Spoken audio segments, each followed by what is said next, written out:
Мамочка, смотри, кто у нас тут спит, какой он. Какой он няшный котик.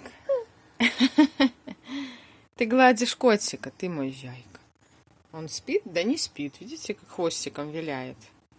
Вот так, вот так. Спит, да не спит, скажи, я все слышу. Да, мордашка? Мордашка милая. Жулика. Вот так вот, да. Погладим котика, погладим. Пока он спит, скажи, можно погладить. Пока он добрый.